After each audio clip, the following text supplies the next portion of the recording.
tous derrière Nicolas Sarkozy, disait à l'instant Anne-Laure Jumet, non pas à titre personnel, mais après le séminaire d'hier.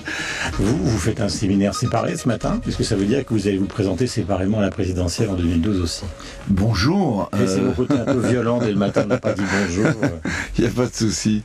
Bien entendu qu'il faudra une candidature séparée au premier tour de l'élection présidentielle.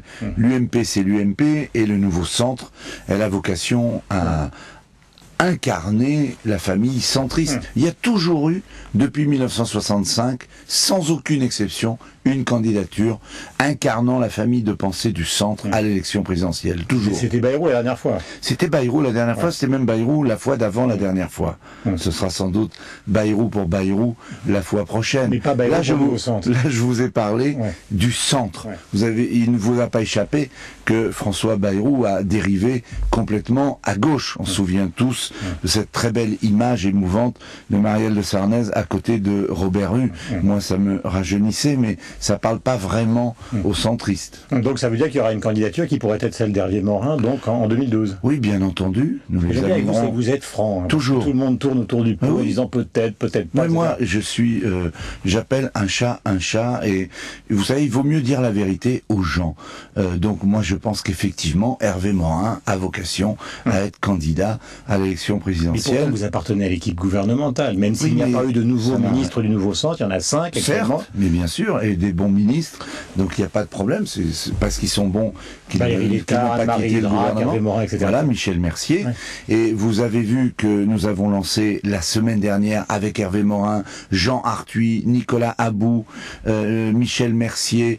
On a reconstitué la famille du centre. C'est très important. Mais ça veut dire quoi? Ça veut dire que justement, l'une des raisons de la débâcle des régionales, c'est qu'il n'y avait que des candidatures UMP et pas de candidatures diversifiées, donc on n'a pas ratissé large. Ou est-ce que c'est la volonté d'avoir une expression politique, justement, du nouveau centre? Si vous voulez... nous avons validé la stratégie au régional, même si elle n'a pas été payante. Il faut toujours assumer ce qui a été fait. La stratégie au régional, c'était d'avoir des listes d'union dès le premier tour. Vraisemblablement, vu la belle défaite électorale, s'il y avait eu des listes séparées au régional, la Bérésina aurait été sans doute plus effroyable encore. Donc au régional, ça a été une bonne stratégie. Mais dans le même temps, ces régionales démontrent que dans des élections à 2 tours, il faut peut-être réviser cette tactique et qu'elle s'avère pas efficace. Il y a besoin de rassembler. Il y a un problème, voilà, puisqu'on parle franchement. Il y a un problème. Dans l'électorat d'ailleurs, tout simplement, c'est pas un problème d'appareil, c'est un problème d'électorat. Il y a un truc incroyable qui est lié d'ailleurs à la sémantique. Il faudrait étudier ça un jour. Je sais pas s'il y a des étudiants de Sciences Po qui écoutent. Ça peut donner l'idée d'une thèse. À droite, et ça marche comme ça dans l'électorat. Quand il y a 2 candidats, on appelle ça la division. À gauche, quand ils sont 4 ou 5, on appelle ça le pluralisme. Voilà. Et pourtant, on sait tous que l'ennui naquit un jour de l'uniformité. Voilà. Eh bien non, il faut de la diversité, il faut du pluralisme, il faut que tout ça s'oxygène, respire. Et nous avons vocation à parler à l'électorat du centre droit, mais aussi du centre gauche. Mais c'est peut-être aussi, parce que vous le savez, vous connaissez l'histoire politique, puisqu'on parle de thèse, c'est que la droite a été quand même relativement divisée ces 10 ou 20 dernières années.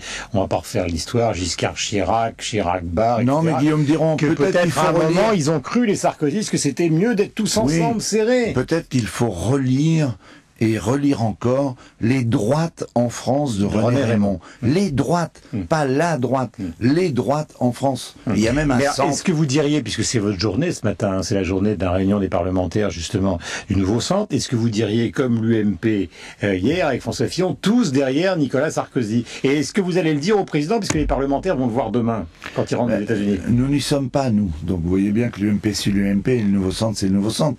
Nous ne sommes pas invités à l'Élysée. Il n'y a aucun problème entre nous, il n'y a pas de difficulté. Non, nous disons au gouvernement, nous l'avons dit à François Fillon, et les sénateurs centristes et les députés du nouveau centre vont recevoir dans quelques jours, pour leur séminaire propre, le Premier ministre. Qu'allons-nous dire à François Fillon? Est-ce que vous allez lui dire derrière Sarkozy? Nous allons lui dire, François, il faut de la réforme. tous derrière Nicolas Sarkozy. Il a été élu par les Français, sa légitimité est totale. Il a été élu pour un programme sur lequel nous-mêmes nous avons apporté notre propre projet. Je peux parler du Small Business Act dans les entreprises, je pourrais évoquer bien d'autres choses. Mais il faut des réformes justes et équitables. Prenons le bouclier fiscal. Quand je vois que Gérard Longuet... qui était là hier matin. Voilà, c'est pour ça que je le cite. Quand je vois que Gérard Longuet, Jean-Pierre Fourcade et quelques autres à l'UMP, et sont applaudis, disent il faut suspendre le bouclier fiscal, mais que n'avons-nous entendu plutôt le nouveau centre qui proposait, non pas de le suspendre en son temps, mais qui proposait d'exclure la CSG et le CRDS pour que ce soit juste et équitable. Donc on va même chose sur les retraites. Monsieur Leroy, on va donc tout revoir. Oui, il faut revoir. Bien sûr qu'il faut revoir les choses. Est-ce qu'il y a eu du désordre dans les réformes qui ont été faites jusqu'à présent? Soyez francs. Pas du désordre, mais sans doute il a manqué de la justice et de l'équité. Et sans doute beaucoup de pédagogie aussi. Il faut expliquer mieux.